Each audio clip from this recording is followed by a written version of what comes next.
munsi nanje naje kwifatanya namwe kugira ngo tugabanire hamwe ivyiza vy'umukama. Twarumvise akama mwaduteye uko mufise urubanza rudasanzwe.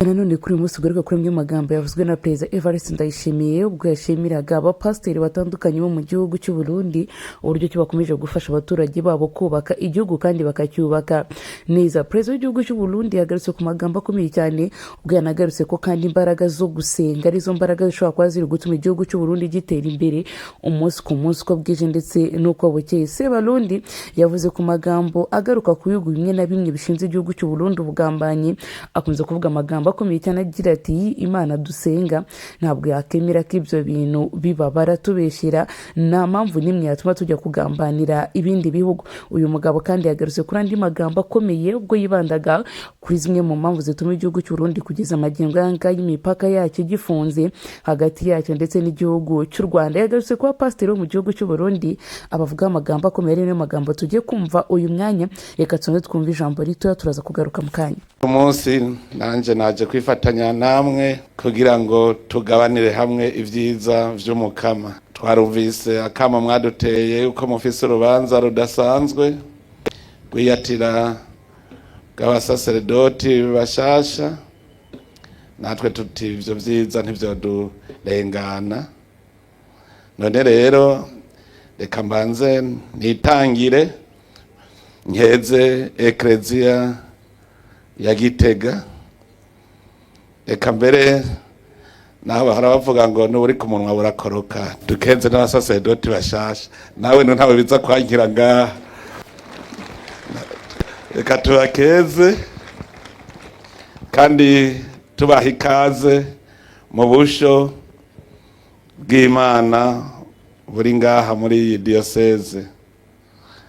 Tubaha ikaze kuko tubarindiranye igishika ngo muze kutubibamwo ivyiza vya mutima, ariho kandi mutubibemwo n'ivyiza vy'umubiri. Mvuze nti mutubibemwo ivyiza vy'umubiri kuko turi mu gihe koko cyo guhaguruka ngo dukore. Muri iki gihugu cyacu twaramaze imyaka myinshi cyane tubeshejweho no gutamikwa duhabwa kurushi, bica bituma twese tuba nk'intama ziri ngaho. Eka mbere namwebwe nyene musanzwe twigisha ijambo ry'Imana mwaraduhubishije gatoyi muvuga ngo murabongere natwe turi intama, duca twibera intama butama. Intama niyo irindira yuko uyiturutsa ukaja kuyereka hirisha. Natwe twaciye twibera intama butama, twibagira ko turi intama abantu. None rero dushaka yuko muza kutwigisha kuba intama abantu, kuko umuntu ateza kumenya icyo yaremewe. Umuntu si uwo guhabwa kurushi. N'Imana igihe arema umuntu yarabivuze uzokora iminsi 6 ku munsi w'indwi uruhuke.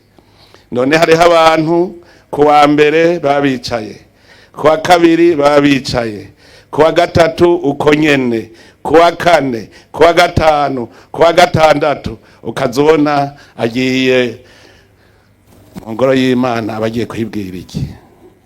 Ko abagiye kuvuga ati narakoze bimwe wantuma, ubu rero nje ukuninahaza kuri uyu munsi wawe mutagatifu.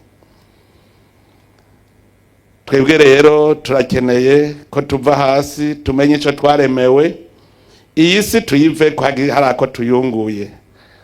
Erega Imana yaturemye kugira ngo tubandanye natwe iyi si tuyungura. Umuntu rero ashobora gukura akava mu bwana akazorinda asaza bamuha kurushi atihaye. None utihaye yoha abandi, utihaye bavyerekana ko atacakora abahabwa. None rero twebwe mu Burundi rutangure twikangure, tumenye yuko Imana yaturemye ngo tubandanye irema.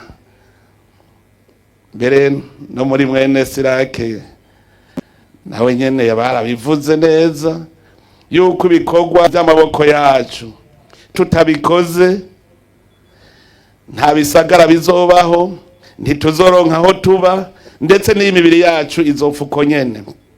Ego n'ivyo ibikorwa by'amaboko yacu turazi ko ibikorwa biruhisha, kandi kenshi bavuga ko binagayitse, ngo umubumvyi ntakwiye kwegera ngo abafata ingingo bari, ngo umurimyi n'inyarucari ntakwiye kuja mu bafata ingingo, ngo umwubatsi ngo ntakwiye kuba ari we abo umuhanuzi, ngo aho abacamanza bari ngo ntubabazwaho abakora ibikorwa by'amaboko. Nico gituma twese twaciye tubihunga, duca tuvuga ngo wize ngo abakize n'ahataca akora.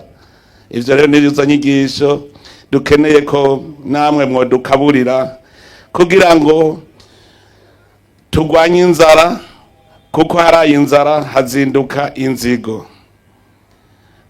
Naho muri bashasha muje ntimuze muhave mwitwaza rya jambo ryo mu banyekorenti ngo ko twababivye ngo ivyiza bya mutima, ngo ntakituza ko natwe tubimburamwe ivyiza vy'umubiri.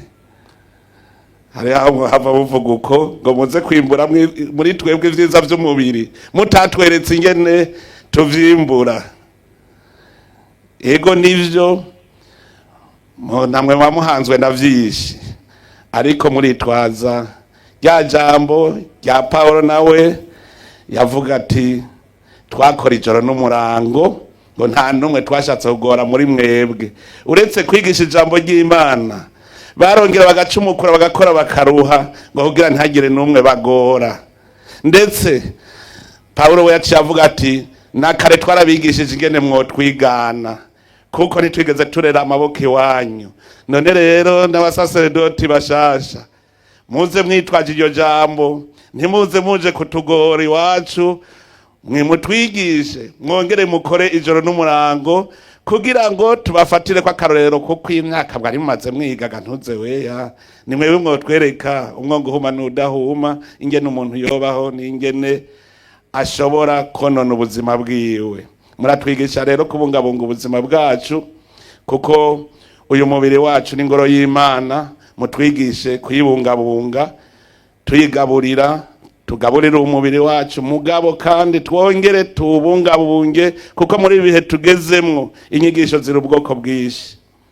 Hariho abigisha ibidakwiye no kuvugwa, mugwaruka ugasanga ariko bigisha ibitavugwa, ivyo mu Burundi twebwe mu mico yacu tutopfa tuvuze. Nico gituma rero tubahamagarira kudukabura, tugire wa mutima w'ubuntu, tuba abantu babikwiye. Ahandi baca muri diocese baza bavuge bati twaciye ahantu hari abantu. Mutwigishe kugira ubumwe, mutwigishe kugira ubumwe, kurwanya ishari n'inzigo, tugire urukundo muri iki gihugu cacu, kugira ngo aho duciye hose tubonemwo muri bene wacu koko, atari b'abahutu, atari b'abatutsi, atari b'abatwa, tubone bene wacu b'abarundi ko natwe turabarundi. Mutwigishije ubwo bumwe tuzoheza vyose tubikorere hamwe, kuko kanatsinda twama tubivuga turi kumwe twese birashoboka. Nta ngorane ishobora kuba muri iyi si, twese turi kumwe turashobora guhangana n'ibibi vyose bishobora kudushikira. None rero ndabipfurije umugisha mwese, duhamagara twese mutima mweranda atuvugiremwo bwira inkuru nziza dudakura ngaha, duheze tuyikwiragize hose aho turi. Nawe twova ngaho umwe wese akize, Uburundi bwose bwoca bukira. None rero mwese ndabipfurije ibihe vyiza, nitugire Kristo.